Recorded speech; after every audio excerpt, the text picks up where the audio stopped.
All right, let's talk about Toni Storm. I'm having a blast talking about Toni Storm. You are? Yeah, because, and I'll tell you why.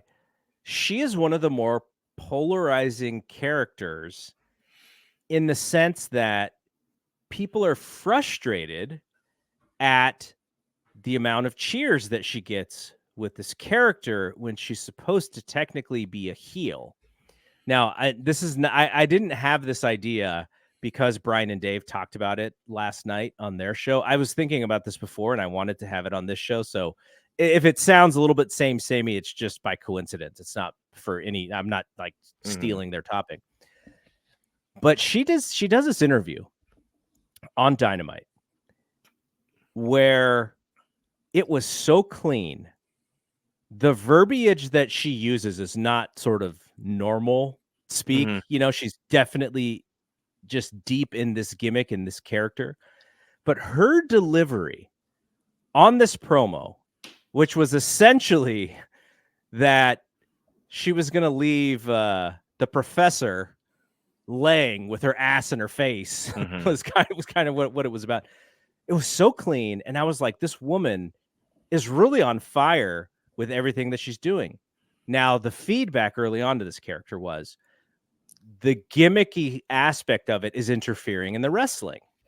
And they've actually adjusted with that. She's mostly having just normal matches now. Is the character over the top? Yes, it's over the top. Is it probably the most money she's ever made on merch? I'm almost sure. Like, the character is over. Is it the most she's been seen as a star in her career in wrestling? It has to be, right? She's clear. Like, these fans just react to her. Now, on the flip side, the argument is the baby faces on the other side are getting sort of overwhelmed by it. And I get that as well. However, Deonna Purrazzo probably needed to step her game up a little bit. Now, that might be a little bit unfair to her as well, because that is not necessarily her strength as a pro wrestler, to be this baby face kind of figuring out how to overcome this thing. And, you know, same with the professor here. That is not her strong suit, is not just being this like happy-go-lucky baby face, but she tried to tell this story last week. And, you know, the fans didn't really care all that much. I think she needs to be presented a little bit better as a star. You can't just pull her out of being injured, you know, for a long time and then go, oh, she's back. And then you're like, great, you didn't push her that well before she was gone. Or if she had this story of the seizures and the long journey coming back to wrestling, instead of having her just wrestle a few times and then tell the story, how about tell the story about her return in vignettes, sit down interviews or something like that, right? So you get people to really care about her. And then you don't have to worry about fans not being into it. Yeah, right? yeah. Like, establish the story first, so we can connect with her now, you know, on this and root for her journey back to the ring and back into title contention.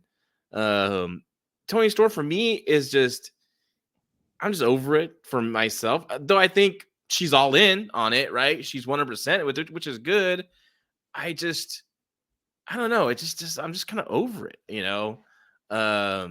Maybe things will perk up when they start. They're teasing stuff with her, Mariah May. They're slowly doing that. I think Mariah May is starting to step her game up and starting to feel special. Yeah, she's right? been awesome. So I hope they really have a great idea for this storyline. I hope Mariah May comes out of it well. But right now, I'm just not into it. Honestly, I'm more into Willow right now. Willow Nightingale is my girl. Willow's awesome. Willow's fantastic. Yeah, we'll talk about Willow in a second. But so I think she's overshadowing Toni Storm. You know, well, my overarching point is no wrestler in the history of the business who is over the most that they've ever been, and who's doing a character that the fans are eating up, just goes, oh, I'm taking all of the heat. I'm just going to stop. I need to be a team player. Nobody does that, right? It's up to the other person on the other side to raise their game, or it's up to the booker to say, oh, I'm putting these people in the wrong, in the wrong spots. But at the end of the day, the live crowd reacts to Toni Storm like nobody's business. And I Yeah. think that matters, especially because, some of the people who have been at AEW shows, in the past, they're no longer going. So these crowds are a little bit smaller, but yet Tony's still getting giant cheers. So from a live crowd perspective, she's over with the fans. Now, here's the last thing I want to say about her, which is I don't think Deanna was brought in to beat her and be the top No. babyface. No. I don't think Serena Deeb was brought back to beat her and be the top babyface. Mariah, that's probably where they're going. And I think what's going to happen with Mariah is the crowd is going to get behind both women because they really enjoy both women. And so ultimately, I think it's going to be for the best because you don't want that match to happen and then Tony's not over, right? You want both of them to be over. So I think this is working out perfectly.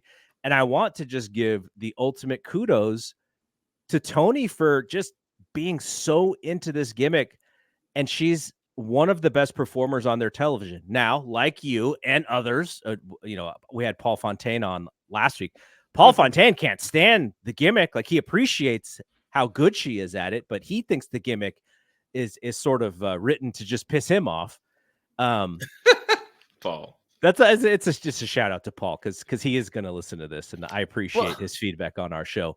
But I just how long can she do this gimmick go for? Well, the goal, right, is you can't go full Santino. Yeah. Once you think you're going Santino, then you get out of it and you do something else. Now, that's not shade at Santino because that character probably made him more money than anything, but he also didn't have the upside of a Toni Storm. So yeah, because in 2025, if she's still doing the same shtick, I don't know. I don't think so.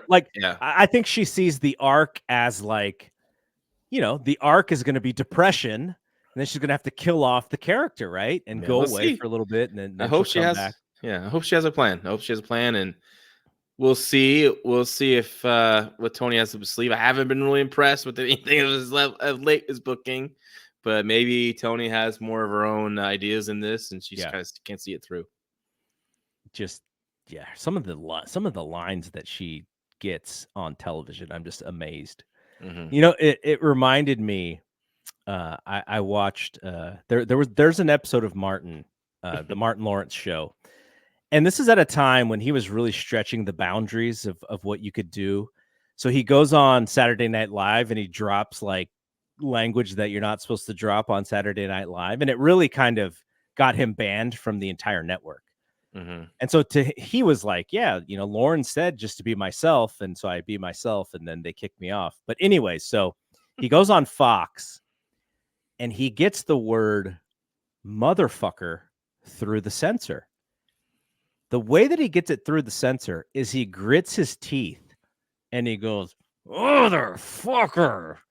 And I guess that passed through the censors because he gets it on Fox to basically, to stretch the boundaries of what you could do on broadcast TV. Like, I watched Toni Storm and she's not doing the thing, like, she's being vulgar, but she's not being lazy. It's in a very creative way.